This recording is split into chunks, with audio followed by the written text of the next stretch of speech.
You wake up at 5 a.m. before anyone else. You check your phone, emails from work, messages from your kids, a reminder about your mother's doctor appointment, another text from your sister asking if you can handle something for her. And you realize something. You're the only one handling all of this. Again, every single day. But here's what most people don't realize. This isn't just about being responsible.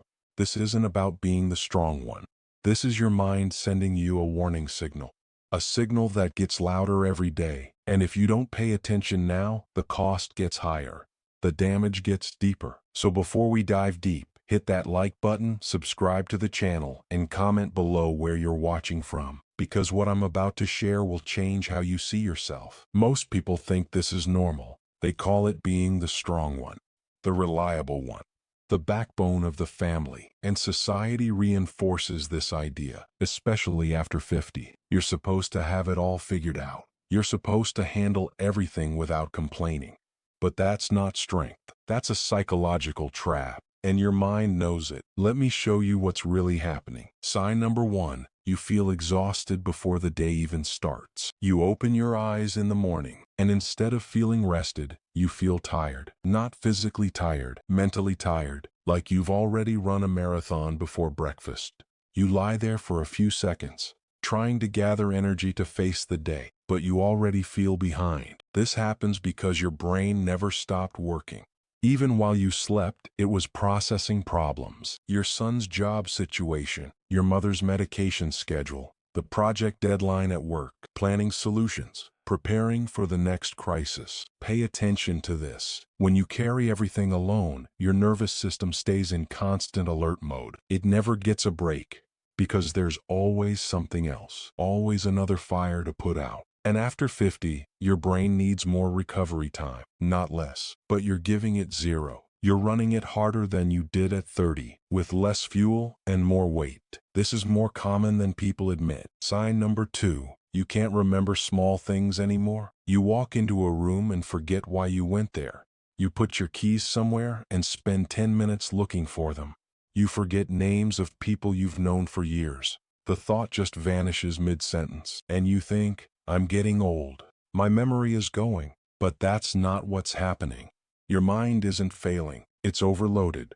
Here's the thing most people miss. Your brain has limited processing capacity. When you're managing everything for everyone, your mental RAM is full. There's no space left for small details. Because your mind is busy tracking bigger problems. Your daughter's financial issues, your husband's health concerns, your job responsibilities, your aging parents, all at once. So your brain sacrifices the small stuff to keep the big stuff running. The keys don't matter when you're tracking 6 people's lives. This isn't memory loss.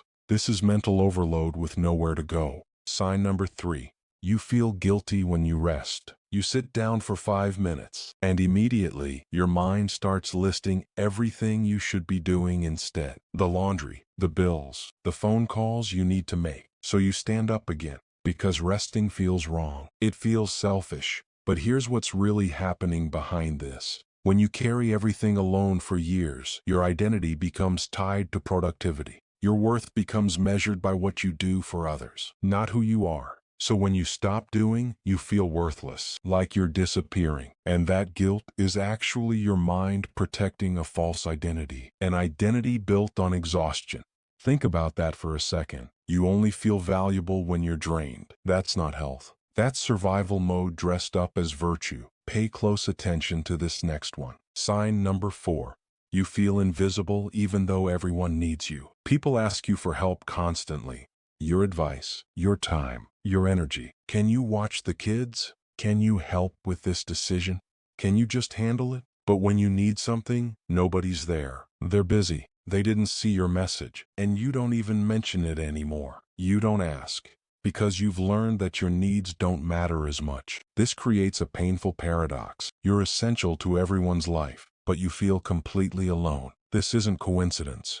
This is a psychological pattern. When you become the person who solves everything, people stop seeing you as a person. They see you as a resource, a function. And after 50, this pattern becomes dangerous, because you start believing it too. You start thinking your only value is what you provide, not who you are beneath all that doing, just what you fix. Sign number 5. You get irritated by small things that never bothered you before. Someone chews too loud, traffic moves too slow. Your spouse asks a simple question and you snap. Then you feel bad about it. You apologize, because that's not who you are, or is it? Here's what nobody tells you. Irritability isn't about the small things. It's about accumulated pressure with no release valve. When you handle everything alone, emotions build up, layer after layer, day after day. Resentment you never expressed, exhaustion you never admitted, anger you never allowed yourself to feel. And eventually, the smallest trigger releases everything at once. It's not about the chewing sound. It's about the years of carrying weight nobody else can see. The years of saying yes when you meant no. This is one detail almost nobody notices. Your irritability isn't a character flaw. It's a pressure release. It's your system trying to survive. And after 50, that pressure is decades old. Sign number 6. You have conversations in your head that never happen out loud. You rehearse what you'll say to your boss. You imagine confronting your sister. You plan speeches you'll never deliver. Because in your mind, you're fighting battles. But in real life, you stay quiet. You say it's fine. You handle it. Why? Because you've learned that speaking up creates more problems than it solves. More conflict, more drama, more responsibility to manage the aftermath. So you keep it inside, where it's safer, where it won't hurt anyone, except you. But here's the psychological truth. Every conversation you don't have out loud stays trapped in your nervous system. It becomes background noise, mental clutter, emotional weight. And after 50, your mind can't carry this much unexpressed truth anymore. It starts affecting your sleep. You wake up at 3 a.m. replaying conversations. Your focus. You can't concentrate because you're having an argument in your head. Your peace. You can't relax because you're always preparing for what you won't say. Pay attention to this. The words you don't say don't disappear. They live inside you, taking up space, using energy, creating tension. And finally, sign number 7. You feel relief when plans get canceled. Someone cancels dinner. A meeting gets postponed. Your kids don't visit this weekend. And instead of disappointment, you feel relief. A wave of it, then you feel guilty for feeling relief. Because you love these people. You want to see them. But the truth is deeper than that. You're not relieved to avoid the people.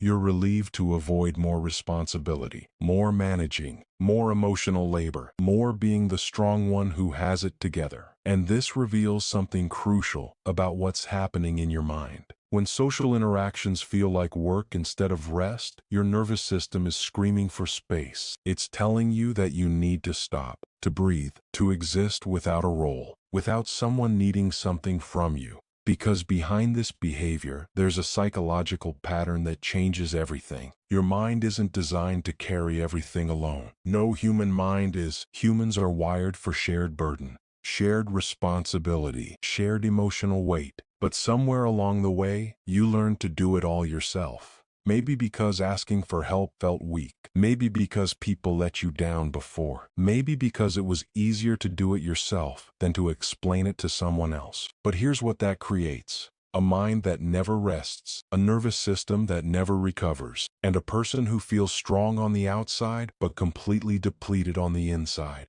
This isn't weakness. Let me say that again. This isn't weakness. This is what happens when strength is performed alone for too long.